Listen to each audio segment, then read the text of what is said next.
Hello, thank you. It's always nice to be here. I was reminiscing, I think the last time I was here must have been in November because we weren't in this room. They were voting in this room, so we were upstairs at that time. So I'm here to talk about Project Artemis, getting astronauts back to the moon. We've heard about this for 15 years, and we're actually getting close to actually going back to the moon. So I want to kind of talk about how we're going back to the moon, what's different than how we went to the moon in the first place, and what some of the complications in technology that are out there that may make this trip to the moon a little more difficult than it was in the 60s. So it's been over 50 years since we went to the moon. Back in the 60s, the president said, let's go to the moon in this decade in order to beat the Russians. So it's a race against the Russians. Now it seems like it's a race against the Chinese. But they had three options back then. They could go directly to the moon, they could have an Earth orbit rendezvous, or they could have a lunar orbit rendezvous. So the direct descent would be the easiest. You would have one spaceship, you'd send it to the moon, it'd land directly on the moon, you do your investigation, you get in that ship and come back to the Earth. To do that, you would need a very powerful rocket to get that one heavy spacecraft to the moon. This was the Saturn V, which actually took us to the moon. This was the Nova. The Saturn V had 5 engines on it. The Nova had, I think, 8, 9 engines on it. It's just a much more powerful rocket. They decided not to go this route primarily because of the development of the Nova. It was going to take longer than it was to get the Saturn V ready to lift a vehicle to the moon. The second option was Earth orbit rendezvous. Now, this is not the Apollo spacecraft. This is actually the Gemini spacecraft that actually docked with the Agena, was a Agena rocket, a Agena upper stage. But it kind of demonstrates, I picked this picture because it kind of demonstrates what you would do. You would build your spacecraft in Earth orbit, so you'd need smaller rockets to lift the pieces of it, and then you would travel to the moon and back. They decided against that method primarily because we always had problems with rockets blowing up. If you're launching sections of your spacecraft and you have a rocket fail, you're kind of stuck. You got pieces of it in Earth orbit, and you don't have, you're probably going to lose those pieces before you can launch another rocket. So they decided against that. What they went with was lunar orbit rendezvous, where you have 2 separate spacecraft, one to get you to the Earth, from the Earth to the moon, and then from the moon back, and then you had a separate spacecraft that would land on the moon. So they built 2 spacecraft. They built a lunar lander that carried 2 of the 3 astronauts that went on Apollo, took them down to the moon. They could spend, at the beginning, a few hours on the moon. By the end of the program, they could spend about 3 days on the moon, and they would come back to the Apollo capsule and go back to Earth. So that's the way they decided to go. They built the Saturn V rocket. I've showed several videos of the Saturn V rocket launching, so I don't have that there, but one of the most powerful rockets until just a few years ago ever built by the United States. Perfect track record. It had its problems, but it fulfilled its mission on every flight. So I want to show you an Apollo flight plan. This was Apollo 8. Now, Apollo 8 was the first mission to send astronauts to the moon. They weren't supposed to go to the moon. Apollo 8 was supposed to just test the lunar lander in Earth orbit. They were very methodical about what they were doing. They would test the command module in Earth orbit. They would test the lunar module in Earth orbit. They would have an orbit that would go halfway to the moon, a highly elliptical orbit that they would test the lunar module. Then they would go to the moon, not land, but test the systems there, and then be able to land. But the problem when they got to Apollo 8, they'd had Apollo 7 where they launched the command module into Earth orbit and worked through its problems. The lunar module for Apollo 8 wasn't ready. It was about 3 months behind schedule. So they couldn't afford to lose 3 months of schedule if they wanted to get to the moon before the end of the decade. So they decided to make Apollo 8, they would combine some of the objectives. They wouldn't have a lunar module with them, but they would send these astronauts all the way to the moon. They would go into orbit around the moon, and they would come back, which was kind of a dangerous thing at that time, to skip a lot of steps. But they decided to do it. And they were on, initially, they were on what they call a figure-8 free return trajectory. Most of the Apollo missions, when they launched to the moon, were on this trajectory, so that if something failed on their rocket or their spacecraft, they would go around the moon automatically and come back to Earth. They didn't have to do anything different.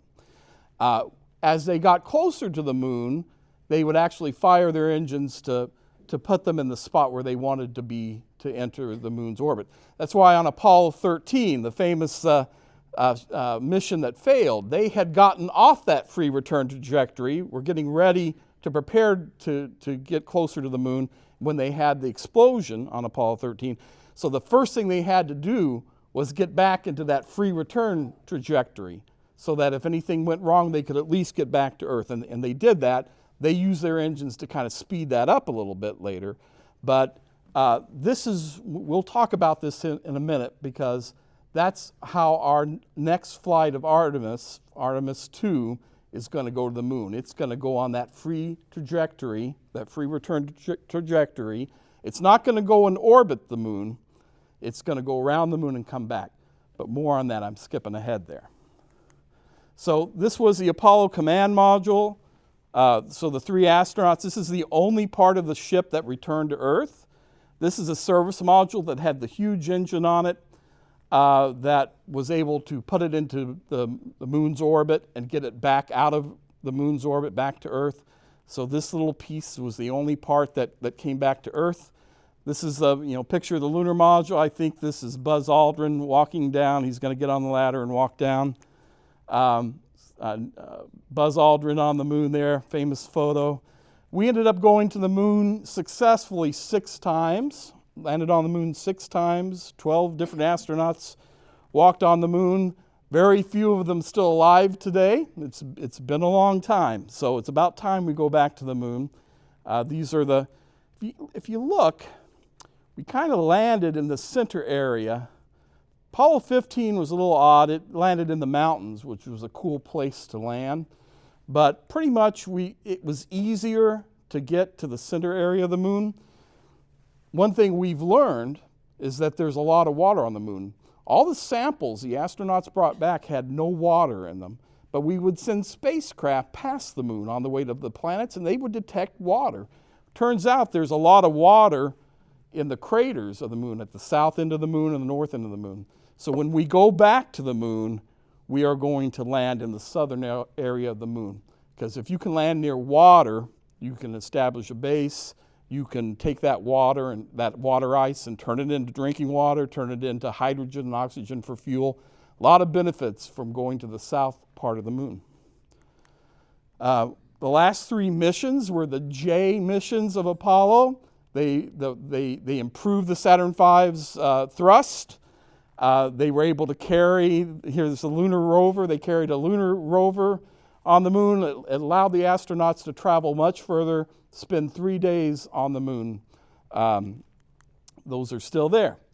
So we're going back to the moon with Project Artemis. So we're going to change things, right? We're going to go to the moon to stay, which is a great idea. We're going to go stay. We're not going to take a small 3-day trip. We're going to stay at least a week on the surface. Later, we'll stay 30 days and eventually maybe have a moon base. That's the goal. So we want, we've had 50 years of technology. We've improved things. Let's go back to the moon. So what we did, we ended the space shuttle program, which was an amazing vehicle, a plane on the side of a rocket. Amazing technology that we won't have again for a while. But they said, well, why don't we use some of that technology to build a new rocket to get us to the moon? So they came up with a space launch system, started developing it in 2011. And it has flown one time, and the one time it's flown really well, but it's taken several years to design it, $26 billion so far to build the Space Launch System. But what they did is, so they took solid rocket boosters from the Space Shuttle program, extended them a little, put an extra section in there. They took the form, it's a whole new stage. It's not the external tank, but it's sort of like based on the external tank of the Space Shuttle. And they actually took Space Shuttle engines to put on the rocket. Here you see, this is Artemis 1.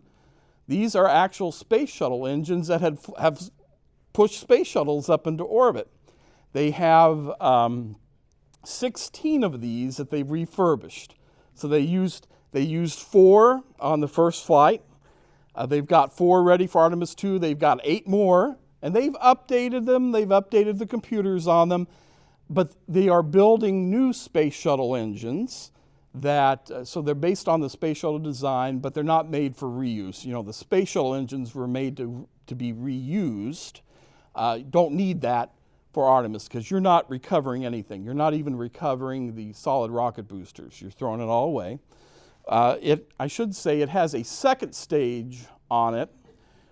Right now, for the first flight and for the second flight, they're using the interim upper stage, which is based on, I believe, the Atlas upper stage rocket. They're building a more powerful upper stage rocket for the missions as we plan to send more payloads to the moon. So also you can see a comparison of the Orion spacecraft with the Apollo spacecraft. It's the same basic design, a very safe design. This type of design will make it through the atmosphere and actually kind of flies itself through the atmosphere pretty well. So it's a very safe design. It tries to right itself if it's not coming in exactly the same path. It can right itself, and it carries 4 astronauts, where the Apollo astronaut carried 3. And so here's a comparison of the Artemis spacecraft with the Dragon spacecraft that carries astronauts up to the space station right now, and the Boeing Starliner, which hasn't had a great track record yet. We'll see how many more times the Boeing Starliner flies here. But I've got a little video talking about the Artemis launch here. This is their deep space, human-rated spacecraft called Orion, built in 3 parts. The crew module, where up to 4 astronauts will live and work throughout the flight. The service module, with life support systems for the crew and its own engine and fuel reserves. And a launch abort system, with engines capable of pulling the crew module to safety during launch should anything go wrong. To accomplish the task of launching our crew and heavy payloads, NASA is building the Space Launch System, comprising of a cargo hold, an exploration upper stage, a massive core stage, and 2 extended solid rocket boosters. Altogether, this is the world's most powerful rocket, and it exceeds the legendary Saturn V of the Apollo era in numerous ways. Sitting on the launch pad, the entire rocket, fully fueled, weighs just over 6 million pounds, 5.2 million of which is just the fuel. Once ignited, there is no stopping what comes next. All 4 RS-25 engines and the 2 solid rocket boosters come to life, thundering our crew upwards. 2 minutes after ignition, the solid rocket boosters are spent and released. 8 minutes after launch, the core stage is depleted and separated. The upper stage fires briefly, placing Orion into a parking orbit around the Earth. Here, the crew reconfigure the spacecraft and check systems to confirm everything is ready for deep space travel. With a go from mission control, the crew reignite the exploration upper stage engines to leave Earth entirely. The exact timing of this maneuver is critical to reach a speed that can escape Earth's gravitational pull, but also put Orion on a course that will intersect the moon days later. Once this burn is complete, the upper stage of the SLS is jettisoned and the crew aboard Orion coast for several days toward all that awaits them at the moon. All right, so that's a little video about the Orion spacecraft. We actually launched the Orion spacecraft to the moon, November 16th of 2022. have so there is the Space Launch System, the solid rockets, the spacecraft. It's a little different than the shuttle. The shuttle used to be taken out, the external tank and the boosters and the shuttle were taken out to a fixed launch pad. For the Artemis program, they actually have a service structure attached to the platform, so the whole thing moves out, sort of like the Saturn V rocket was taken out to the launch pad. What they found out, though, is that the refurbishment and having to change it for that new upper stage, they had to build a second rocket gantry and service tower. So they are in the process of building that for the first mission where we're actually go and land on the moon. But for Artemis 2, which we'll talk about here in a minute, they will use this configuration. They will use this launch tower to go back to the moon. So I have little video of this, just a few seconds of this powerful rocket launching.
Turn the night to day that night when they launched that rocket. Most powerful rocket since the Saturn V to launch from the Kennedy Space Center. 12, 13 years to develop, but it needed to go right, and it went right. It got that spacecraft on the way to the moon. So there's a picture of the Orion spacecraft. You can see it actually went beyond the moon into an orbit past the moon. So there's our moon and there's the Earth. And it came back to Earth successfully. So it made us feel pretty confident about the next flight. But after the launch, we found some problems. One thing on that launch tower that supports a rocket, the blast-proof elevator doors proved not to be very blast-proof. It was pushed in, and the rocket even bent the frames of the elevator tracks on there. A lot of damage to the launch tower that they had to repair, and they've actually repaired. But here's the more serious problem. When they looked at the heat shield of the Orion spacecraft when it came back, they found some problems. Here is where that spacecraft is connected to the service module. Here it is clean. Here it is with some of the material missing. And then even chunks of the heat shield material missing. This concerned NASA greatly. Do you put humans on this Orion spacecraft to get them back if you've got a fear that maybe the heat shield's not going to stand up? So they delayed the flight of Artemis 2. Artemis 2 was supposed to have launched a couple years ago. And it was even supposed to have launched last fall. But it's been delayed. It is now going to launch no earlier than April 2026. And one of the reasons was they were researching this heat shield? Did they need to go back to the drawing board and put a new heat shield on? What happened? Why are these chunks missing from the heat shield? Well, what they found as the spacecraft came into Earth, unmanned, they had it skip and kind of fly its way to its landing point. And these skips that it used caused bubbles to occur within the material of the heat shield and caused them to deteriorate, and these bubbles reach the surface and big chunks would come out. So they feel that they can use the same heat shield, but they're going to have a more direct entry into Earth's atmosphere into landing. They're not going to fly down long range. They flew a little bit to kind of demonstrate where they could have pinpoint landings. They can still have a pinpoint landing, but they're going to change how it enters the atmosphere, and they believe that will preserve the heat shield. Now, if astronauts had been aboard Artemis 1, would they have been okay? Yeah, they would have been okay. But heat shield's a very important part of your spacecraft, and you want to have redundancy, and you want to make sure you're able to get back. So this turned into a two-year delay on Artemis 2. But we're actually getting prepared now for Artemis 2, the first time we will send astronauts to the moon since Apollo 17, a mission sort of like Apollo 8. Here are the 4 astronauts that are going to the moon: Reed Wiseman, Victor Glover, Christine Koch, and Jeremy, I think it's Jeremy Hansen. I think he's the Canadian astronaut. So they are going back to the moon. We do have a backup astronaut for the U.S. astronauts, and there's even a backup astronaut for the Canadian. So one way or the other, on Artemis 2, we will have 3 American astronauts and 1 Canadian astronaut go to the moon. So they've been training. They're all veterans of the International Space Station. Here is a picture of lifting the Artemis 2 core stage with those 4 space shuttle engines into a bay in Florida. And they're actually right now stacking the solid rocket boosters to get ready for this flight. They hope to be able to do a dress rehearsal, a wet dress rehearsal, where they fire the engines later this fall and get ready for a launch in April, no earlier than April of next year. Now, the flight of Artemis 2 is a lot like Apollo 8. They will they will use that rocket to go into Earth orbit. They'll spend about 24 hours in Earth orbit checking out the spacecraft, and then they will fire the engines on that rocket to send them on this figure 8 to the moon. So they'll fire the rocket.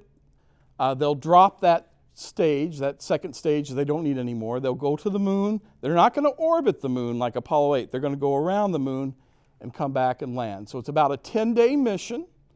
Again, the first day is just orbiting the Earth, and then about 3 days, 3.5 days to the moon, 3.5 days back. Artemis 3 is the landing on the moon. And it's a lot more complicated, as you could tell by this graph. The Orion spacecraft doesn't have a powerful engine like the Apollo spacecraft did, the Apollo command module. So it's not going to go directly in orbit around the moon. It's going to go to a Lagrange point, like where the James Webb telescope is. It's going to go to a point where the gravity of the sun and the Earth and the moon kind of balance themselves, to rendezvous with a lunar lander. They will get in that lunar lander, go to the moon's surface, spend about a week there, and then fly back to their Orion spacecraft and come back to Earth. That's the plan. But there's some complications here. To jump from Artemis 2 to Artemis 3, they got to do 13 new things that they've never done before. Apollo was worried about jumping 2 or 3 steps. This is 13 steps that they're going to have to get through. One of the biggest issues here is how are you going to land on the moon? There were 3 options, okay? 3 lunar lander combinations. One was Dianetics. They had the human landing system. It would have been a reusable spacecraft. You would have your engines and your fuel on the side, and then you would get rid of these after you use them, and you could hook up 2 new sets to the landing module. You see they would have a short distance between the crew cabin and the surface, but NASA felt it was too risky. Dianetics hadn't really built a lot. Too risky. Don't think we can meet that goal, the original goal to get to the moon by 2025. All right. Then you had Blue Origin, Jeff Bezos' company, had the integrated landing vehicle. Now the cabin for this is way up here, which is interesting. You'd have a long ladder to have to climb down. You can kind of see the ladder in the background to climb all the way up here, all the way to the surface of the moon. Now, they submitted another idea where the crew cabin was closer to the moon's surface, and that's probably a better idea, but they didn't win the competition at first. NASA has eventually picked Blue Origin to build a competing lunar lander, but at the time when they made the decision, they didn't go with Blue Origin. This is Blue Origin's updated vehicle. Could get 3 tons of cargo on the moon. Now, for Blue Origin's lunar lander, which they're building, to get to the moon, it has to use the New Glenn rocket, which is a rocket that they have designed. It flew it for the first time a few weeks ago. But not only do they use that new rocket to get there, they will have to send the rocket with a space tug built by Lockheed Martin. We'll have to send that lunar spacecraft to that halo orbit, that Lagrange point out at the moon, for Artemis to the Orion spacecraft to dock with. Sort of like, so here's their lunar lander on this space tug, sort of going back to the 70s when they first presented the space shuttle. They were envisioning a space tug, a nuclear vehicle to go to Mars, all sorts of things. But they aren't going to be first. SpaceX won the competition to provide a lander to get on the moon. And SpaceX is going to use their Starship, which they've been testing in Texas. They've got a lunar version of it to land astronauts on the moon. Now, the Starship can land 200 tons on the moon. Boeing can land 4 tons. The first lunar module fueled with people was maybe 3.5 tons. You could get a lot of equipment and supplies up to the moon on a Starship. But it has its issues, right? First, the crew cabin is at the top here. So would they have the same problem Blue Origin had with their big ladder? No, they've designed an elevator to take the astronauts down to the surface, an external elevator that will pop out and take them down. They've actually had astronauts testing this elevator on some prototypes right now. But all this space, there's a lot they can do with this if they can prove that this thing will work. Here you can see a comparison of the Starship lunar lander with the Blue Moon from Jeff Bezos and then some of these other unmanned landers here. Here's some astronauts going down this elevator. Imagine a cargo version of this with rovers that could come out and it could lower rovers to the surface or pieces for a moon base. So it's a great idea, but there's some technological things that have to happen for this to work. One thing I will point out, the Starship will not use its main engines to land on the moon. They are actually too powerful, so they will have to have engines on the side of the rocket to actually land on the moon. But the biggest hurdle right now is that SpaceX would have to launch their Starship and refuel it in orbit. Anywhere from 4 to 12 additional flights to dock with that Starship and fuel it with fuel to be able to even get to the moon. The problem is that hasn't really been done. And so that's one of the concerns right now. Now, SpaceX is supposed to, before the end of this year, demonstrate refueling in orbit. But to refuel, you've got to launch a lot of rockets. Remember when we talked about Earth orbit rendezvous, and they didn't want to do that because their rockets blew up, and you didn't want to have pieces? Imagine having a Starship in orbit to land on the moon, and you get that last tanker up there, and there's a problem with that launch. So those are some real issues that NASA and SpaceX are going to have to deal with. Blue Origin isn't happy. They're saying, hey, they put out these ads. This is complex. This is high risk. Go with us, right? Because here they're talking all these tankers having to fly. Now, if SpaceX can get to the point where their Starships launch every day, every so many hours, this can work. But that's a big technological gamble that we're taking right now to have this lunar lander ready for a landing. But that is the plan right now. So you would have the lander up in space. You would launch another cargo version that would just have fuel. It would dock. It would transfer the fuel. It would come back to Earth and land.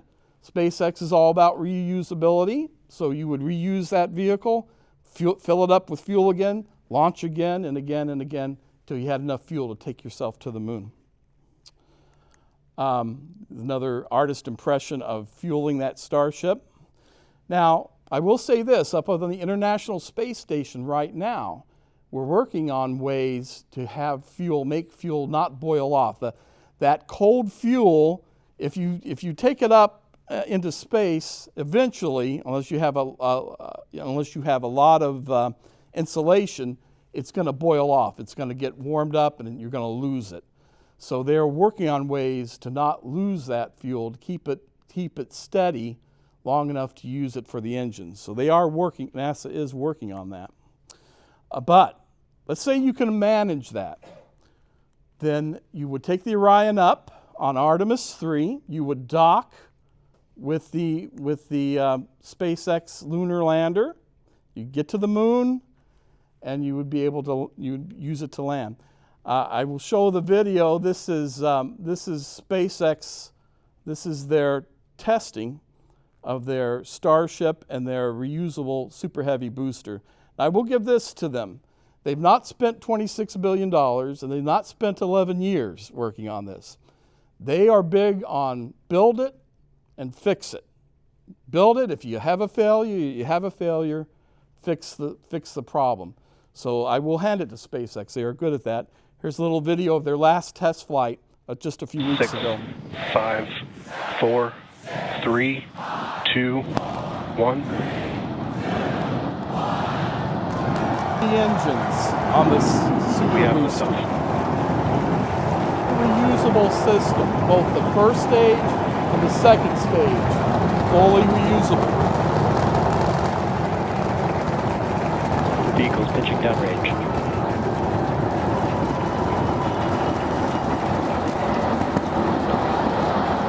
Booster chamber pressure is nominal.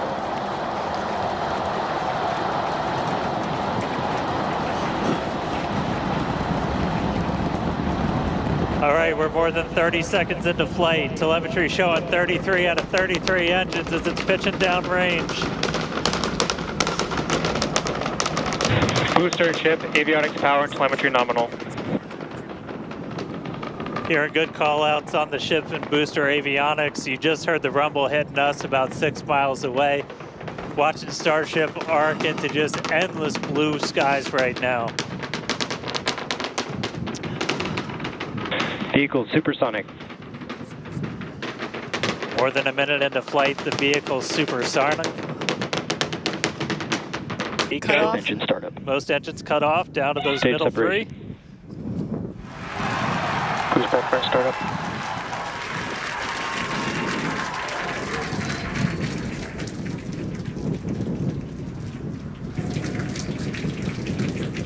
All right, hot stage Ship chamber confirmed. pressure We've is got a nominal. booster hopefully on its way back to us.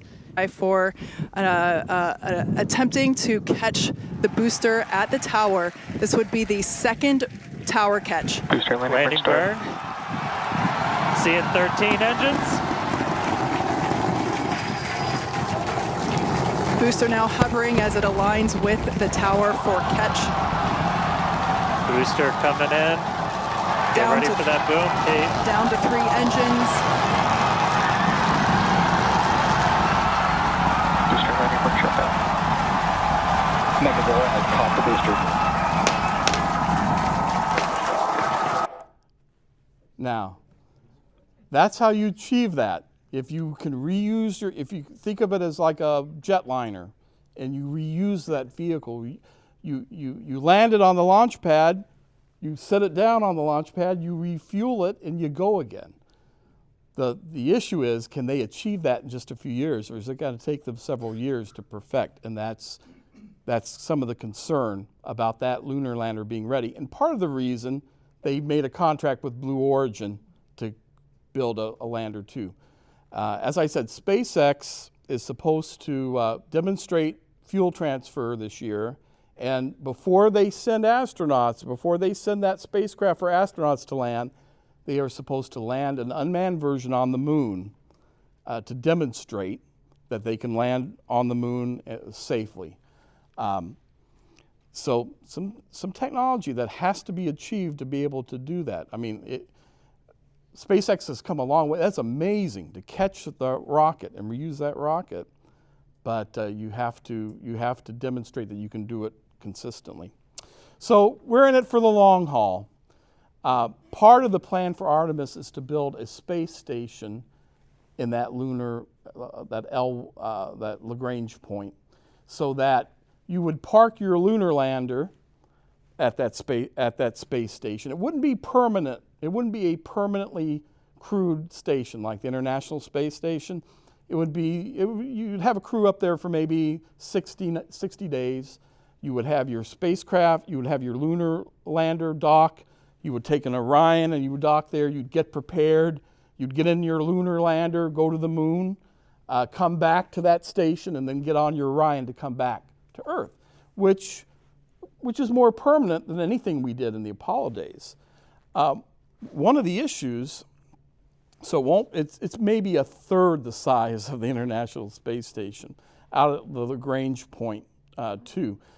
But one of the issues is that space station or anything at that point intersects the moon every 10 days. So that green circle is the moon, the purple is a space station or anything in that orbit. So you have to wait 10 days to lift off the moon to go back.